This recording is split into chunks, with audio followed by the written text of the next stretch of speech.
شاید کوئی تراش کر قسمت سنوار دے، اسی سوچ میں ہم عمر بھر پتھر بنے رہے۔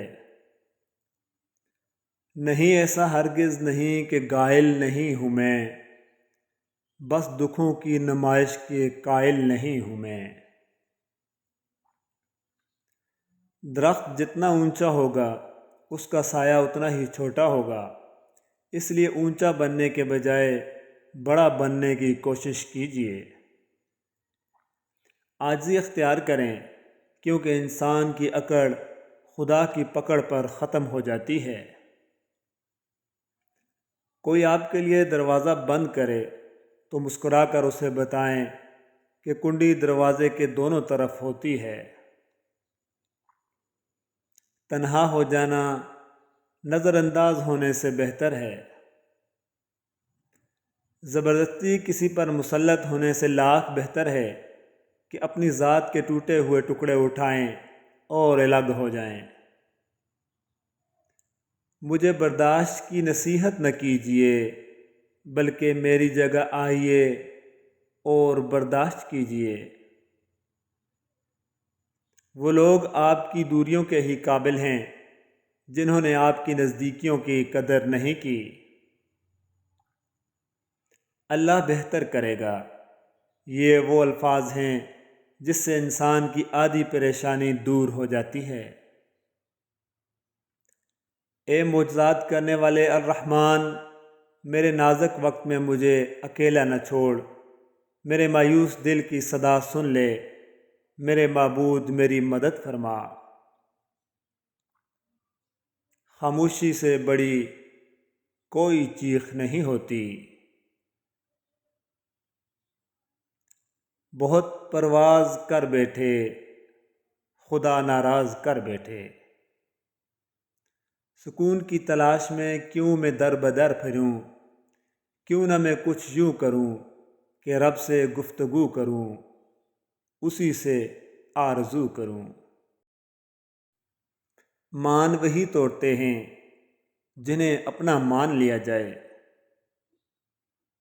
اے اللہ، جو چیز میرے مقدر میں نہیں ہے اس میں مجھے مبتلا نہ کر، اور جو چیز میرے مقدر میں ہے اسے میرے لیے بہتر اور آسان فرما۔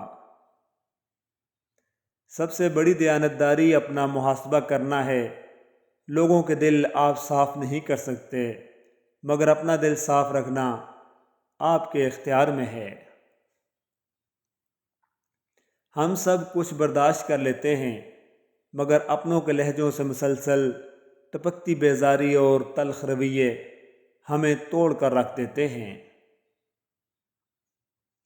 حکیم لقمان سے کسی نے پوچھا، کیا زندگی میں موت سے تلخ لمحہ بھی کوئی ہو سکتا ہے؟ فرمایا، جب کوئی صاحب ظرف کسی کم ظرف کا محتاج ہو جائے۔ ایک مردہ انسان کو نہیں معلوم کہ تم نے اس کے لیے کتنے آنسو بہائے، لیکن ایک زندہ انسان کو مرتے دم تک یاد رہتا ہے کہ تمہاری وجہ سے اس نے کتنے آنسو بہائے۔ وہ تو مالک ہے، کہانی بدل بھی سکتا ہے۔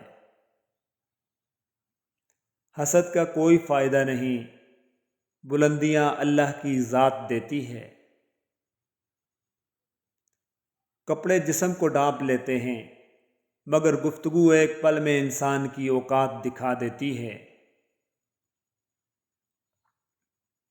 انسان بہت خود غرض ہے، پسند کرے تو برائی نہیں دیکھتا، اور نفرت کرے تو اچھائی نہیں دیکھتا۔ لڑکی جہیز میں تربیت لے کر آئے اور مرد حق مہر میں عزت دے تو بہترین گھر تشکیل پا سکتا ہے۔ محض ایک برے دن کو اجازت نہیں دینی چاہیے کہ وہ آپ کو یہ احساس دلائے کہ آپ ایک بری زندگی گزار رہے ہیں۔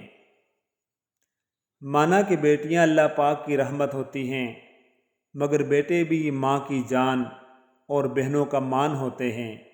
اللہ پاک ہمیں اولاد کی خوشیاں دکھائے۔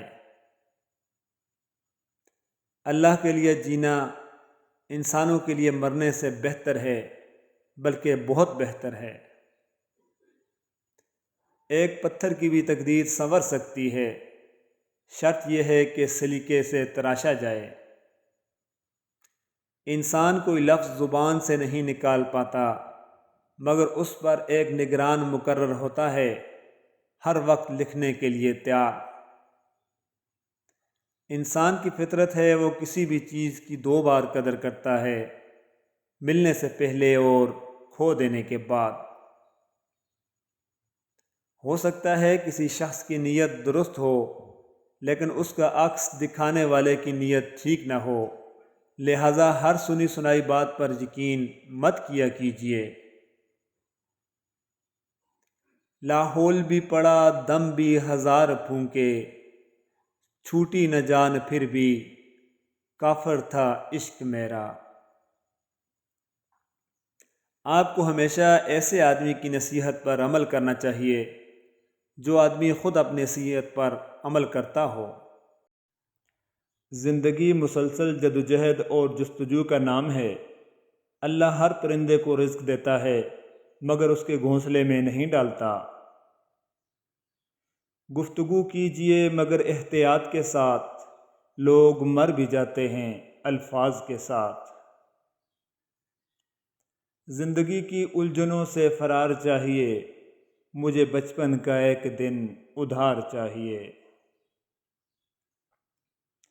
تمہارے پاؤں جمے ہیں تم نہ سمجھو گے، حیات کیسے گزرتی ہے لڑکھڑاتے ہوئے۔ بیٹیاں دشمن کی ہوں تو بھی ان کے اچھے نصیب کی دعا کیا کریں۔